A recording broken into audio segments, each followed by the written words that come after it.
Here on Global. Now, Australia has many attractions, of course, but it's also a place that is renowned for its deadly wildlife and insects. Swimmers at many of the country's beaches are warned of the dangers of sharks, stingrays, poison octopi and jellyfish, but there may now be another predator to add to that list: flesh-eating sea lice. Sophia Tran-Thomson has this report. A weekend dip. Some would say it's an Australian way of life. But for 16-year-old Sam Canizay, his visit to Brighton Beach, a popular swimming spot in Melbourne, didn't end well. I walked out of the water, saw what I thought was sand covering my ankles and lower calf, so I just shook it off quite violently and it came off.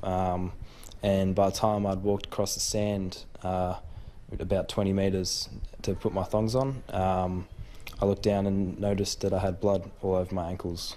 The next night, Sam's father went back to the beach with a net full of meat and captured the creatures he said were responsible. And these guys clearly love red meat, and they're devouring this. And this particular one here is around about just over a centimetre by a centimetre, and so that gives an understanding as to how small these little creatures are. Museums Victoria has identified the tiny attackers as Lysianacid amphipods, a type of scavenging crustacean.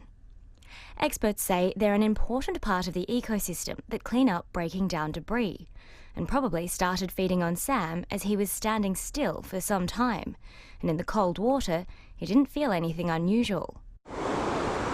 Of course, in true Aussie style, the teenager's family say they'll continue swimming at the beach, but will make sure they don't stand still for long.